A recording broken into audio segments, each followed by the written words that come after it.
magsaing, Maring. Mayroon ka ba dyan extra na bigas, Maring? Ay, alam mo ba, Maring? Wala talaga akong extra. Wala akong extrang bigas.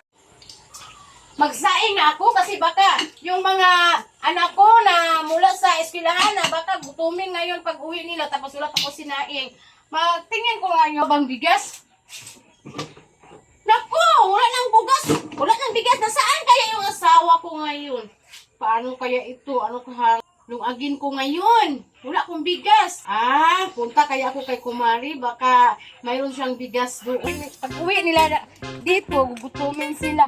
Maring! Maring! Ano ginagawa mo dyan?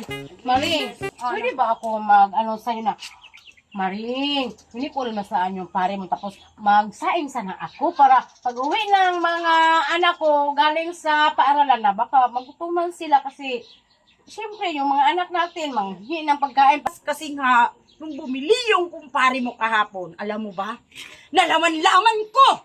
Kalahating kilo lang binili sa amin. Tapos, 5 pisong bagoong. Anong gagawin namin yan, Maring? Ano mabigay ko sa'yo? Tapos yung alak daw, Maring, narinig ko sa isang barkada, 3 alak na binili. Ganun ba, Maring? Kawawa naman, Maring. Saan kayo nagpunta yung mga asawa? Ay, Baka nagkasama sila?